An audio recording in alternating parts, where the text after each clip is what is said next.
at 10. Well, I think ceremony's at 9, and everything starts at 10. But normally what we're trying to condition everybody for is the national level of competition. At national tournaments, you get up at 6, you show up at 7, and competition starts at 9. Even though these tournaments start a little later, we want to stay in the mindset of the tournament starting at 9 o'clock.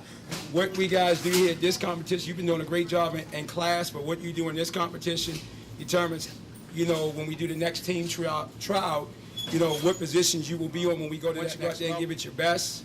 As Billy Blank said last night, if you stop doing what you're doing, then we can forget about the sport growing. That's a big responsibility. So that you guys going out there, look at you, look like a team. You're going, when you walk out there as a team and as a group. But what you go out there and do is not about winning, but it's about giving your heart, giving your best, especially your kids on Thursday. You're already there. That's what we're proud of. And you just come out here and you do the exact same thing. For the little kids, stay focused, stay in the zone.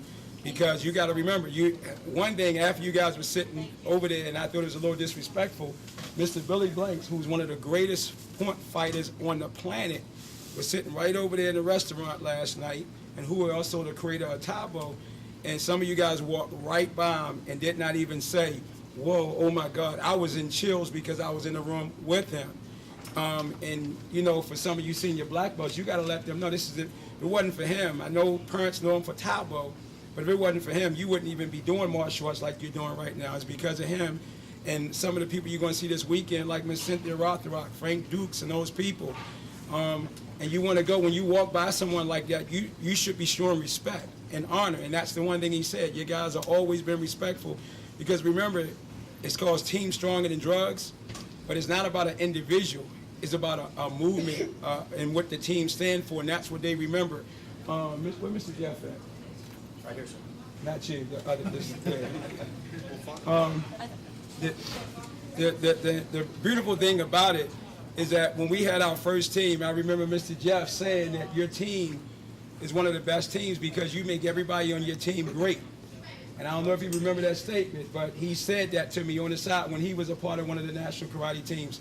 So for him to be a part of what we're trying to do to take this to the next level, he knows firsthand of what we're trying to do to clean up the sport and also build you guys' character. So in the process, while you guys out there competing, he might be coming around giving. And he is a black belt, so don't think he just runs a clothing company. And he also is a pioneer in martial arts school business. So I know he walks around and be pretty humble, but he is an innovator when it comes to martial arts. So he might be giving some input because without him, it wouldn't be no Kung Fu Hip Hop or even the point MMA the way it's going. So I want you to be respectful towards him. As we speak more and we're moving forward, Mr. Everard, because he is the one that oversees Stronger Than Drugs, he is the team manager. Anytime the questions or whatever, Ms. Kimber's going to start doing more of the email stuff so you can, any questions stuff, you can direct it to Ms. Kimber.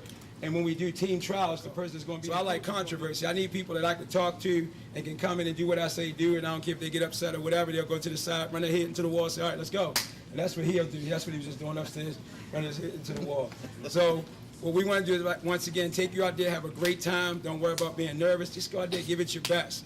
You got any, when we get into the arena, we as, even if Mr. Bowl can help us, but the black belts and everybody, we will find out what rings you compete in because we got to play it by ear. So most likely it'll be forms, it'll be weapons. That's how they normally start. Then it'll be forms, and then after that, they'll start going into the sparring. So we're going to try to judge how we're going to do point MMA and the fitness based on how many people are doing regular traditional forms and stuff. So we want to play that by ear. Once we find out with that, then we'll give you a better handle on what's going on with our divisions, which is the point MMA. Because I want you guys to go out there and get that experience. And some people, because of what they probably did in school, we send you out there in the dungeon where you got to do point fighting. I think those people know who they are. So you got to go out there in the world of point fighting. And I just want to see how you're going to respond with that. And as we go forward, once you come to tournaments, that's one thing that everybody's going to be doing. You're not just going to be doing point MMA, but you're going to do regular point fighting. Then you're going to do point MMA fighting. You're going to do a wide variety of stuff. So in the meantime, just chill out, relax, do what you need to do. She's gathering stuff, and I'm going to go over there and see what's going on, and then we'll come and get you, and we all march right over there. I just want to say a couple of things real quick. I will go over there and get the bands and your other cards. I'm going to give you your fight cards and your fitness cards now. And for the people that signed up to go to the banquet, I'll check again. She told me to pick up your tickets today. But for the kids especially, I don't want to see you guys running around and playing. After you're done competing, you have plenty of time for that. You're here to focus on being the best person you can be in that division today.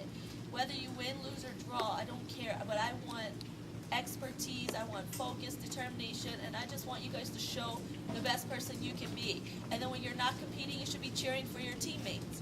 And then when you're not doing that, you're respectfully No walking parent, around if you're them. not on the team, you cannot be in that ring. Okay, I told you that before. If you're in that ring and you watching your kid, there's some other parent that's going to think that you over there cheating and you doing something with the judge that create controversy. So it's important for the parents that are in the outskirts and see everything that's going on. And I guess we making sure nobody comes out that circle.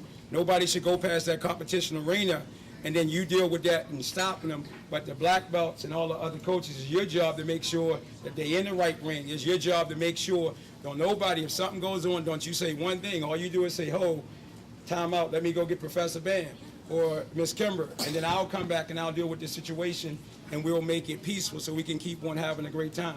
The bottom line is have fun and give it your best. Give it your best, and it don't matter if you win, because you already won from what you did on Thursday, okay? Yes, sir. Woo-hoo.